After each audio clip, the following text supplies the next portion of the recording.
Hey guys, welcome to the channel. Mark here from Mix It Studios, and today I want to talk about Spotify and why it sucks. If you're new here, don't forget to hit that subscribe button, hit the notifications bell as well, and gently tap on that like button if you enjoy the video.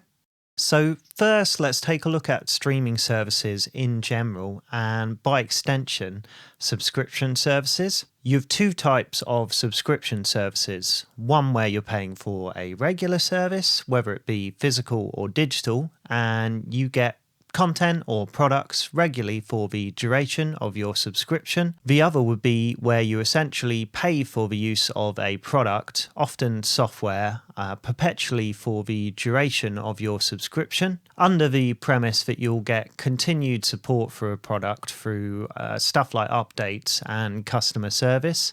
Now, I have a problem with the latter, as eventually you will pay past the value of buying said product outright, and customer service and updates in most cases are something I don't feel you should have to pay a monthly fee for the privilege of having. And prior to the dawn of subscription services, these were usually seen as part of the outright cost of a product purchase. With both types of subscription services, aside from, say, maybe subscription boxes, where you still own what you've gained through your subscription, even when you cancel, generally once you stop using a subscription, you no longer have access to anything. So you never actually pay to own anything, just for license to use it, like a rental basically. So what does this have to do with Spotify, I hear you ask? Well, for starters, if your primary consumption of music is through Spotify, you will always have to subscribe to Spotify to listen to music. This isn't inherently a bad thing. You pay for a service, you get a service. You don't pay, you don't get the service. Makes sense, right? Well, yes, and if you are an avid music listener, Spotify is probably more cost effective than buying every album you might listen to in a month, considering it costs around the price of one CD or around half the cost of a vinyl record. But then if you break it down to costs per listen, if you listen to your favourite record thousands of times for each song over your lifetime, the numbers start to change. And eventually you probably are paying past the cost of buying your most listened to albums outright. Now, I'm not going to sit here and try and break down the numbers and convince you Spotify is bad value for money. In all honesty, I actually think the value for money is pretty decent. So, the point I'm trying to make here is kind of that I think the convenience, value for money, the fact that you never own your own copies, and yes, I'm aware even with buying music outright, you're still only buying a license to listen to it alongside the physical product if you go physical. But what I think it represents is a devaluing of music, something which is both harmful to listeners and to the artists themselves. The experience of buying a record, the ritual of choosing to put it on, and limiting your choices in that way, and perhaps allowing yourself to make time for just that album and listen while you look at the artwork or peruse the liner notes, the lyrics or album credits. It's a commitment that I think signifies more of a vested interest, something more meaningful, less shallow, and ultimately more satisfying. Now, don't get me wrong, this isn't a video trying to sing the praises of physical media. I account a lot of the same ideology to digital media. The fact that I have to manually put music on my phone to listen to when I'm out and about, yes, it takes more effort and is less convenient than, say, Spotify, where I have any song I want at my fingertips, anywhere, anytime.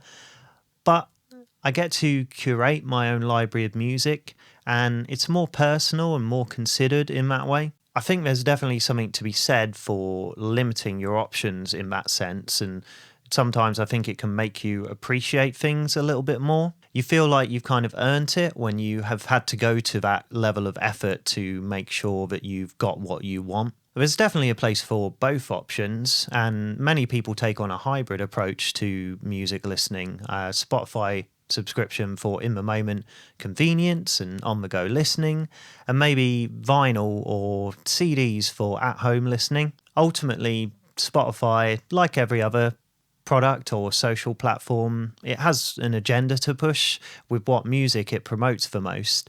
And the monopoly of one single company governing such a wide, expansive area as music is not what I see as the best way to primarily consume music. But we can just use it for convenience, right?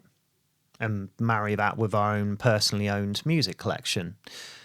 Well, sure, and I've definitely had that mindset towards it at points, but the other big problem is how Spotify treats its artists, which for me is definitely another off putting factor. Now, I'm not going to go super in depth on this one, as there are plenty of people who have covered this topic extensively already, but I think it's still worth talking about. It's widely acknowledged by this point that Spotify pays a pittance to its artists, and that's definitely true. You know, for me, it's sad that music, which is a musician's primary skill and selling point, continues to be boiled down to a business card, essentially, a promotional tool to sell merchandise and concert tickets. It's kind of like if in any other job, the actual job you were doing was either for no pay or for very little, on the premise that you should see it as a tool to sell your brand. I see a lot of the argument that that's just the way it is now, but surely it's only that way because we allow it to be. The internet, going back some years, was really supposed to be the revolution for independent artists being empowered to deliver their own music without the major record labels or Spotify being the main delivery method. You know, with them often being at the cost of extreme pay cuts or perpetual debt towards the artists. Instead, what has happened is that the major labels have infiltrated the online revolution and still own and govern a large percentage of the music industry. And this infiltration extends to services like Spotify. For artists with major record labels or their subsidiaries, the already small amount of royalties an artist can earn through Spotify often goes straight to these labels without the artist ever seeing a penny. On balance, though, when Joe Bloggs is competing against the rest of the internet to showcase his magnum opus, it certainly helps to have platforms like Spotify that help funnel down content that might otherwise be lost amongst the sea of music out there in the wild. It also can offer a level of legitimacy to music. An artist has to be serious enough about their music for it to be released commercially on streaming services or to be distributed through a record label. It's also worth noting that many musicians aren't also good business people or simply don't want to be.